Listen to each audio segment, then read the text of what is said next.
At The Sill, we bridge the gap between plants and people, making the experience of plants as wonderful as plants themselves.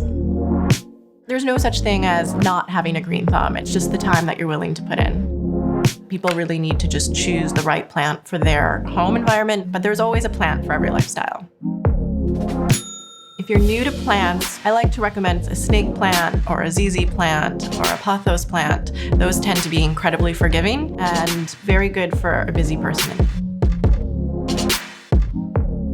If you're looking for something unique and obscure, there's several different types of varieties of succulents and air plants. I think a monstera plant is wild and jungly. It feels very prehistoric.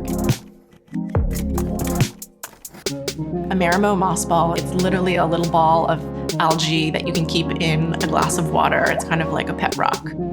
So if you're looking to add color, there's some calatheas that have pattern on the top and a really brilliant purple underneath.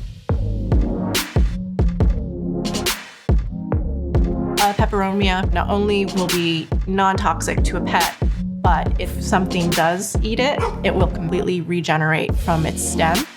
We encourage people, no matter what their environment is, there's some plant that you can live with, and you're better off for that.